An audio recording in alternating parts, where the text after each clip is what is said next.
So what we're going to talk about today is discount vouchers, which is what this looks like. This is a receipt from one of our own stores. Somebody bought all these items and they got a voucher there for $11.58. So in this particular case, we call it a gift for you or our gift to you. Now, the thing with discount vouchers is, and Michael will cover this with what he's going to talk about, you can call them here whatever you want. We happen to say that it's a gift to our customers. We decide how the amount is calculated in the software. We'll show you that. We decide what you can use the amount to redeem for, and we'll show you how you can do that. The history of these, we launched discount vouchers back in 2013. We developed them originally for garden centres, and that was primarily because garden centres had these peaks and troughs in their sales situation. People would come in getting ready for spring, and then they'd be gardening all through summer. Winter, not too much would happen. And so to help them smooth out the peaks and troughs, they wanted some way to bring people back, and to bring people back who were infrequent shoppers. And so we created discount vouchers to do that. And what's beautiful about these is a customer can get a voucher without having signed up for anything. They don't have to have a card. They don't have to be registered with you. And they can receive the voucher, and depending on your rules, they can spend that in your store straight away. One of my shops, or two of my shops actually, in shopping centres, and probably half of the people we see, we either only see once or we see them maybe once or twice in a year. And so a voucher works well because that customer isn't regular enough to be accruing points every week. And people understand how much $11.58 is worth because they know that it's $11.58. Whereas if that said 1,158 points, they don't know what that's worth. And so we eliminate the concern about what points are worth. We also eliminate the friction about people having to sign up for something. And we give people who are with us only once the ability to say, oh, okay, what else can I buy today? And the moment the customer looks at the amount and then turns around and looks in the store, you know that you've got them spending more money within the business. And one of the most common, absolutely common things that we hear from people who are using discount vouchers is that we get into this situation where they'll message us and say, somebody got a voucher, they redeemed it, and they bought something else. They got another voucher, they redeemed that, and they bought something else. And typically, you'll see that go for 2, 3, or 4 transactions in the one visit, when the customer will say, I only came in to buy this one thing. And so it's about altering shopper behaviour in a way that's unexpected. And the thing about discount vouchers is, if you do run with them in the business, you say to your staff members, this is all we're going to do to promote it. That is, you hand the voucher out at the counter. We're not going to put up posters. We're not going to advertise it on social media. We're not going to advertise it elsewhere. We're going to rely on staff engaging with customers. So in my case, I say to the staff, when you're handing a voucher over, hand it over facing the customer like that. You put it in front of the customer with your finger next to the amount and say, hey, you've got a voucher there with $11.58. You can spend it on anything in the store, or use words that are appropriate to your situation. If you have exceptions, say anything in the store except for. The reason I say put your finger next to the number, you've got a better chance of the customer looking at the number, looking at the dollar value on the voucher. Secondly, by having that consistent approach, by everybody being trained in that consistent approach, you can quite soon get to see how the voucher is performing within the business. You could go into your software today and do what Michael's about to show you in terms of setting this up, and you could be producing vouchers this afternoon. That's one of the reasons this type of loyalty is really successful, is because it's got a very low overhead for the business. You don't need special cards or any special technology. Every version of our software already has this. And the reason I say it's a low overhead financially is because if you're running discount vouchers, you're giving yourself permission to price the fact that you've got discount vouchers in what you sell. So we might have something in one of our shops that's worth $200, and a customer says, oh, that's more than I wanted to spend. And the staff will know roughly what the voucher is going to calculate out at. And they'll say, look, you're going to get a voucher for $10 if you purchase that today. And you could spend that voucher on anything else, or you can come back in within 28 days and spend it on anything else. And so having that information gives you an opportunity to give the customer a reason to understand that there is a discount in terms of the purchase, and that they can use that discount to buy other things. So being consistent in how you hand it out, making sure your finger is next to the number, handing it face up to the customer, I think is really critical. The other critical aspect of this is tracking the performance of the vouchers. So we took over a business, News Express Malvern, in December last year. We literally have only just started using vouchers. So we're looking here from April 2022 to the 30th of June 2022. We handed out 8,231 vouchers. 444 vouchers were redeemed. 5,391 vouchers expired. Our current voucher liability, when we produce this report on the 11th of July, is $10,257.45. We need that because that can go into our financials, into our balance sheet as a liability the business has. The average voucher issued was $1.35. The average voucher redeemed is $1.75. Total sales issued and redeemed, 21,383. Total of all sales is 166,000 there. Redeemed on the day of issue, 2%. So total redemptions, I should say, is 6% in that period, but redeemed on the day of issue, 2%. Redeemed between days 2 and 7, 47%. And redeemed over 7 days is 51%. Now, what we don't know is whether this is altering shopper behaviour, but there are other reports that we can use to see whether it is altering behaviour within the business in terms of what people are spending money on. So this report shows us the discount vouchers by department. Now, each of these reports is going to be very specific to the business you run the report for. So I can see here the percentage of issued vouchers with a card in the purchase, for example, or a confectionery item in the purchase. And I can see the percentage of sales with a card in the redemption sale. So this is where the voucher is created. This over here is where the voucher is redeemed. So we can see in this particular business, 32.4% of voucher generating sales have a greeting card in them, but only 14.64% of sales where a voucher is used to make the purchase have a card in them. Now, that may on its surface not seem like that relevant information. For me, that's incredibly relevant because I can see that we're getting a decent number of vouchers generated by people buying greeting cards, which is great because that's very high margin business for us. And less than half of the vouchers being redeemed have a greeting card in the purchase. That means there's leakage of greeting card customers using vouchers for something else. So we'll just go down. This is a news agency that has magazines. 53% of voucher purchases where people get a voucher from a purchase have a magazine in them, but 82% of purchases where they've used a voucher for the purchase have a magazine in them. In other words, people are using vouchers they're getting from buying greeting cards to buy magazines that they might otherwise not have purchased. Now, in my case, for that particular business, that's what I want, because the more I get the magazine shopper buying magazines from my business, the more they'll come back because magazines are a habit-based purchase. Now, don't get wound up on the fact that I'm using the magazine example.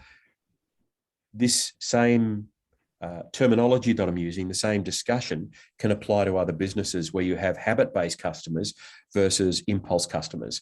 And so this analysis here of discount vouchers by department in any business using discount vouchers can help you understand where the vouchers are being generated and then where they're being redeemed.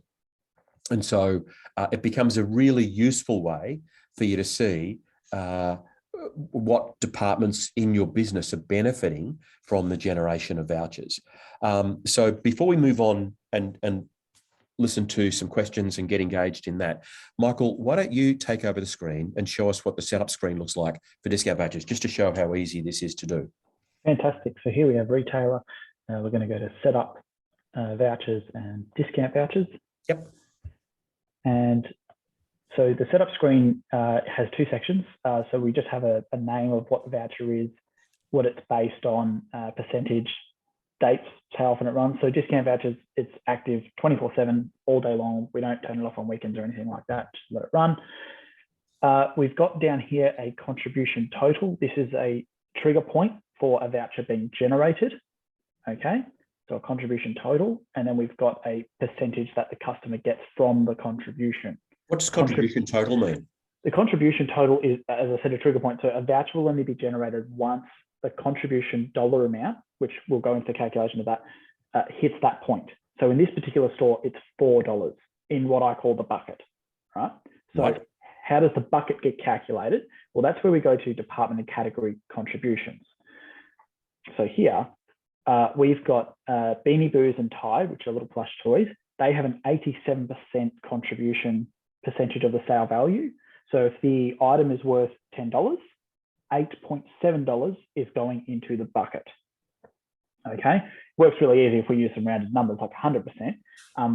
The percentages vary depending on what you want it to do. So whether it can be based on margin or GP, you can then have that much calculated into your contribution total.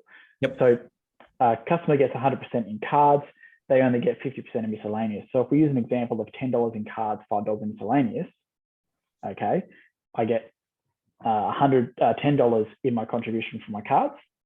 With my miscellaneous of $5, I get back 50% of that in my contribution, so I get $2.50. Yep. So I've got $12.50 in my contribution for this sale. So if we go back to voucher setup, because my trigger point is $4, this person is getting a voucher, but they are getting a voucher based on a percentage of the contribution total. So it's a $15 purchase, getting a 10% of $12.50. So they're going to get a $1.25 voucher with this $15 purchase. So let's say I listen to everything you've said. I'm confused by it, but I just have a crack at starting somewhere. And if I realize tomorrow, gee, I actually want to make some changes to this. Mm-hmm. Can I do that on the fly? Absolutely. You can change the percentage of this system or the contribution percentages as much as you like. It's yours. The customer isn't entitled to the same dollar value they're going to get from day one. That can change. It can go up and go down. So it's completely within your control. Some people calculate these percentages by looking at GP percentages of each department. So, you'd run the detailed takings report, get the GP percent for each department, and then plug those figures in here. You can also say that you don't want certain departments to contribute. So here, gift vouchers, I don't let any percentage of that contribute to getting a discount voucher. It's $50 or $50 in this case. All right. The second control this screen also gives us is a allow redemption setting. So you can say to the system, you can't redeem a gift voucher, a discount voucher earned from a diary purchase on gift vouchers, or anything that is, say, low margin or agency, or it's your system. You get to take control of it, really. Anything. And the whole idea of this is to turn these knobs, to tweak these levers based on the needs of the business and the outcome you're trying to achieve, because this is a loyalty program, one designed to reward customers, but really ultimately designed to encourage them to spend more in the business. Absolutely. The last control here is you can also open it up to categories and touch different categories. So within collectibles, this business has got some really decent range of collectibles, but they've got some items where the margin's just a little bit lower in that category. So they touch the category up as well. So they're still playing to the right settings of the dollar amount they earn based on what they give back to the customer. Yep. So some more settings. Yes. We're going to go straight to settings here. So there are settings in here that control how vouchers generate, when they get, how they can be redeemed, that sort of thing. So you really do get to tweak this. So allow voucher generation when redeeming means, can you get a voucher when you're redeeming a voucher in another sale? Some businesses like it, some businesses don't. It's a personal thing. Discount sell price only means it will only apply vouchers to items that do not have a discount already. So stuff on sale, you can't use more discount on top of. Allow redemption of expired vouchers. It's a bit self-explanatory. Allow reprinting. Which we would strongly urge you to say no to. Don't tick that box, because one of the beauties of this is the voucher on the bottom. In this case, it says the voucher expires on the 2nd of August. And if a customer brings this voucher in to redeem it, so in Michael's example here, the 28th of August, if the customer brings that in on the 20th of August, I should say, if the customer brings it in on the 21st, you can easily say, sorry, the computer won't let me redeem that, rather than having an argument with the customer of, giving them a discount when they haven't really earned it based on the behavior you want from them. Exactly. And to be very clear, expiry in this case says the 20th of the 8th. It expired on the 20th of the 8th. You can't redeem it on that day. Right. Okay, so once the date ticks over to that day, it's gone. If the customer's going to be, if they're a really good customer and they just missed out by one date, you can just discount the sale manually and put this voucher in the bin if you need to. Back to the remainder of those settings. Allow reprinting. So if you reprint the receipt, the voucher reprints. We won't discuss that one. It's there, just tick it. It's the one that basically says if you can control different levels of vouchers. So some vouchers can get a higher percentage return, some vouchers a lower percentage. This setting relates to a bit of that. Talk to support or read the flash sheet on that one. Enable rounding. This is a setting I prefer. I like to give more than not. So if my bucket point is $4 and I've got a sale that gets me to $3.92, I might tell it to round up to the nearest dollar because I want to give more than not give to my customers. Yep. Or if you want to not give, tell it to round down and it will definitely miss the box. Or you can have it round nice and normally so it'll round up or down appropriately based on where the sale total ends. Right. Only print discount voucher. Some people are concerned that vouchers, when you print a receipt, you get a large piece of paper. Ticking this little box here means you'll only get the discount voucher itself. So a nice little way to save a bit of paper. Exclude or discounted items from discount voucher contribution. So if there's items on sale, it means that it won't produce a voucher based on the fact that those items are already discounted. So if I discount something by 25% because it's on sale this weekend, but it's normally in my voucher contribution, it'll be ignored. So it won't contribute at all. Yep. Prompt customer when prompt the user, that's you using the system, when the customer has unused voucher. If you are linking sales to customer profiles, this will bring up a prompt at the end of the sale where the customer has a valid voucher. You haven't scanned it because they've forgotten it at home or whatever. It'll say to you, the user, this customer has unused vouchers. Would you like to use them now? And you can pick which ones you like. So you as the user can say, oh, Mrs. Jones, I see you've got an unused voucher here. Let me apply that to your sale. And you can choose whether you have more than one or only one being allowed to be used, but it allows you to have a more enriched conversation with the customer, make them think they're a little bit special. Last but not least, I've got to make my screen a little bit taller, but you can control what sales can produce discount vouchers. So with account customers, you might turn it off because you don't want it on invoice transactions. On lay-bys, you might only want it when it's finished. And just because I've got this zoomed in, or I might be able to see it, yep, you can then also say regular cash sales. You get to choose the settings as you want, okay? The last one's formatting. Yes. As Mark, I was saving the best for last. Right. So we like to use our gift to you quite a lot, but you can really go crazy with this. I'll pick a customer who I set up this week. Their business name is called Funky Monkey.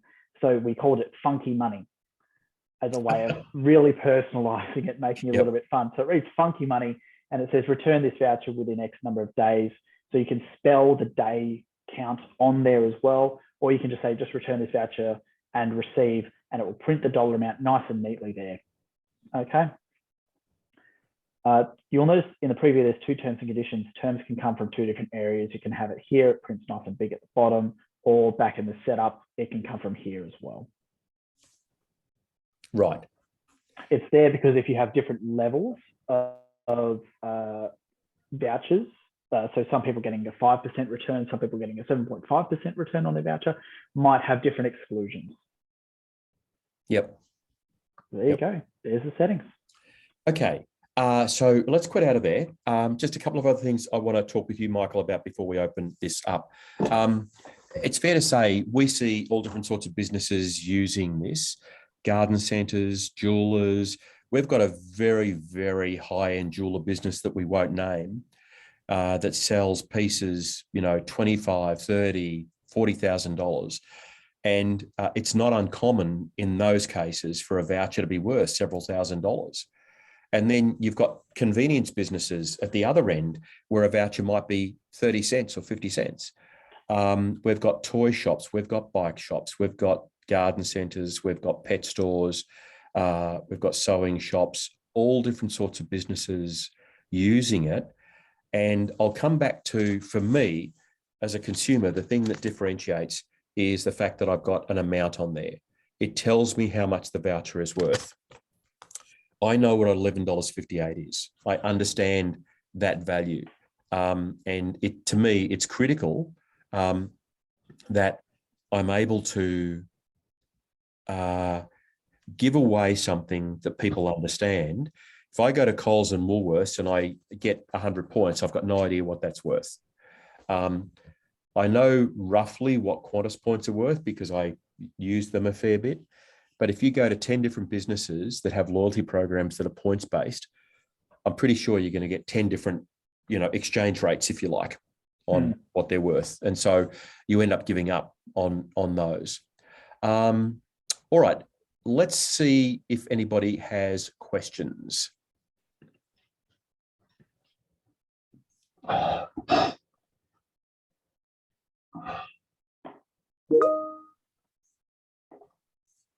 No one at all? Okay. Michael, do you have anything that you would add based on questions you've been given when you're talking to people about discount vouchers? It's definitely around the control of how either what limitations you want on the system to whether you want to be able to allow all customers to be able to use multiple vouchers or not. If you want to have 2 levels of vouchers. Some people run a two-type loyalty system in the system, one with loyalty points, which calculates for this part of the system, and then one with discount vouchers, which calculates this part. So you can separate, isolate, and really tweak it to suit what you want. Yep. So in saying that, I've had every question there is, and we can always find something that works. All the controls are there, so I can't really give a big one. No, absolutely not, Stuart. So Stuart's question, a customer must be signed up or registered if they can tell at checkout. If they can tell at checkout that they have unredeemed. Yes, absolutely. So the sale must be, so Stuart's question, just so everyone can see, the customer must be signed up or registered if you can tell at checkout that they have unredeemed vouchers. The answer is yes. The original sale must have been generated against the customer profile, because then it tracks that voucher against that customer. Again, we've seen a lot of these be used in what I would call unsophisticated retail situations. People are happy to get, a voucher sort of that size that they put in their wallet, and they don't want to sign up for something. But it all depends on the business. And like we said earlier, you can start somewhere and then evolve over time. The other data that I'd share, first of all, men are more likely to want to redeem the voucher straight away. Kids are more likely to give the voucher to their parents, and women are more likely to hang on to the voucher until they get 2 or 3. And certainly in my businesses, we let people use multiple vouchers in a purchase. And I've seen people get a voucher, walk out of the shop, stand out there, and then turn around and come back in and make a purchase. So for me, if I put my retailer hat on for a second, for me, the thing I'm looking for as a retailer is to see that change in shopper behavior. Because once I see that change in shopper behavior, I know that I've got something that people are connecting with. And I think that makes a big difference here. I'll also say that using our software, you can accrue loyalty points, just like you would with Coles or Woolworths. Even though we're bagging loyalty points, you can still use them. You can still accrue loyalty points. So we have the points-based system. We have discount vouchers. We also have the coffee card type approach where you get this stamp and you get this stamp and you get this stamp. You got 7 stamps, you get an 8. Your 8th cup of coffee is for free. We do all of that today in the software, meaning that the retailer can choose the type of loyalty that's going to be appropriate to them. I guess, Michael, thinking back, you've done a ton of work in a whole bunch of different retail settings right across Australia. And having that flexibility, I think, is pretty key for retailers to be able to do different things when it comes to loyalty in their businesses. Oh, absolutely. I've got a jeweler that's using the half-half situation, half loyalty points, half vouchers. There's a fishing store that's using vouchers tracked against customer profiles. And then you've just got regular retail stores that is just handing them out to customers, no tracking, no registering whatsoever. So the variety is, you're true. It absolutely varies. Everyone can have different ways of doing it, and everyone is doing it. You know, I was talking to one of our customers a few months ago who just started using discount vouchers. You know, they were handing them out and they're saying, oh, look, I don't like the paper that it's wasting because no one's redeeming them. And I said, okay, look, try this. Put 3 different tubs at the counter and say, and anytime, and talk to 3 different charities and get their logo put on each of the 3 tubs. So this is for charity A, this is charity B, this is charity C. This is exactly what grilled hamburger chain does. And you say to the customer, if you hand them a voucher, hey, there's a voucher for $11.58. The customer says, oh, look, I don't want it. I'm not going to be coming back in here. I don't live here. You say to them, okay, look, choose a charity. And so they take the voucher and they drop that into whichever tub is there for whichever charity they like. And then at the end of the month, you as the retailer can choose to donate either the full amount of the vouchers to the charity or half or 10%, whatever you decide, but that decides the level of donation you make to the charity. So they tried that and it changed how the customers engage with the discount vouchers. Because it then turned it into not only a loyalty, it turned this loyalty program into a community fundraising program, and the charities engage getting people to go to the shop. So there are other ways to make this work beyond just a straight discount voucher type approach. Is there anything you would add, Michael? Any words of wisdom? I had it moments ago, but then I was listening to everything else and I sort of lost it. Here's a comment. Should we tell customers they're getting discount voucher or only once they purchase? Explain. It's really up to you and your situation. In my stores, we do it at the time of the sale when we hand the voucher out. But we've got other stores who actually, they have produced posters and they have done social media posts. So it depends on kind of your customers and how they're going to engage with it as to which one might work best. Also, when we used it in May, when they got a discount of, say, $8, they only wanted to buy something there and then for $8. Look, that's true. There will be people who truly will game the system. And all of us in retail know that those people exist. My advice would be, don't worry about that. If you know the value, the average value of vouchers that you're going to produce in your business, my advice would be to put at the counter items that match that value. So let's take the $8 example. Let's say $8 is an average voucher value that you're going to have in your business. Find 1 or 2 items in the shop that you know will be reasonably popular with customers that currently might be priced at $6. Price them at $8 and put them at the counter. Customer gets a voucher for $8 and they want to spend that straight away. Hopefully they buy that item that was $6 that's now $8 and use the voucher for the purchase. I said earlier that vouchers give you permission when it comes to making pricing decisions. If you're running discount vouchers, wherever you've got an opportunity to go just slightly higher than what you would otherwise go with price-wise, do that knowing that you're going to have discount vouchers there. That's the way discount vouchers pay for themselves. So this is not a net cost to the business. Any business that I've used it in, it's a net gain because of how we go about pricing product, because we know we're doing discount vouchers. So I think I personally wouldn't promote it in the store. I would have things at the counter that are at my average voucher value, so people can easily choose those, but those things would be priced higher than what the standard price would be for them, just so that I'm kind of protecting myself financially. And hopefully that answers those questions. If nobody has anything else at all, we might finish there and say thank you. We're going to put the video up for customers to see. If you're watching it and you have questions, then shoot us an email at support@towersystems.com.au or sales@towersystems.com.au. Michael, do you have any final words of wisdom? Look, best promotion is literally, as Mark said, hand it to the customer, tell them it works. It really does. It makes fantastic communications with your customer, a really good interaction. I do it whenever I go and work in my own store. And it's a great way to connect to customers. I don't know the new customers that walk in my shop, but we do get to have a really good time. It creates a nice experience. They get to spend a little bit more money, and they're getting a discount that makes everyone feel good.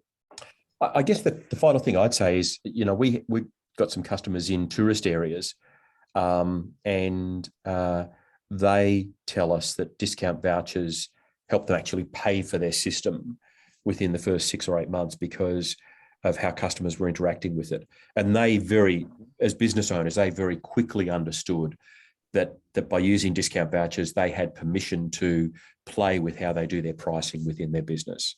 So it really does open up a number of business decisions, which are wonderful opportunities to have. So, all right. Thank you, everybody. And I will see you soon, Michael.